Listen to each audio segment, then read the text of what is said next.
Hello po sa mga kasama natin dyan sa kusina. Nandito po tayong muli sa Ulitas Kitchen. Ang gagawin ho natin ngayon ay ang dinuguan. Sa iba ho ang tawag dito tinumis, iba naman ho ay chocolate pork or pork chocolate. Pero karamihan ho ang tawag ay dinuguan.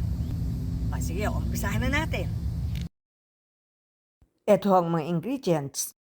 2 kilos pork ears, 4 kilos pork butt, olive oil, bay leaf, chopped onion, sliced ginger, minced garlic, vinegar, fish sauce, pork blood, Hungarian green wax pepper, green chili pepper, ground black pepper, rice cooking wine, kosher salt. Okay, let's start cooking.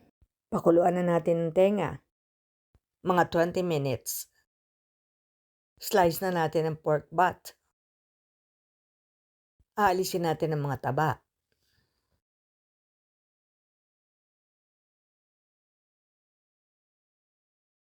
Ayan, tapon natin. Hihiwain na ng pa-cubes. Ganon din ang tenga.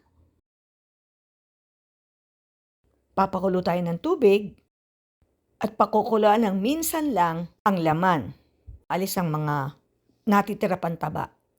Drain natin at hugasan. Salang na natin ng isang kaldero. Lagyan ng mantika. Igisa na ang bawang, sibuyas, luya at lagay na rin ng bay leaf. Isang karne.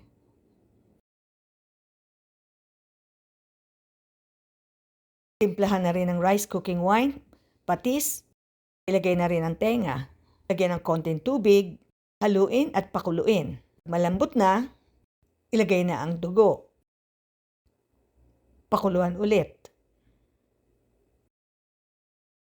Maglagay ng 5 kutsarang vinegar. At fresh garlic.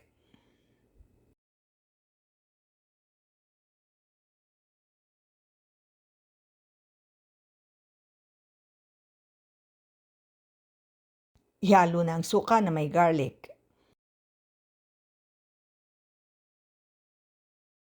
Ilagay na ang mga sili. Lagyan na ng mga konting dahon ng sili kung meron. Haluin at ayan na. Maraming salamat po sa inyong panonood. Sana ho ay may natutunan kayo. Okay. Muli po, sa mga hindi pa noon nagsasubscribe, mag-subscribe po tayo. Pindutin ho natin ang notification bell para updated po tayo sa mga gagawin natin. At mag-comment ho tayo, mag-like, mag-share.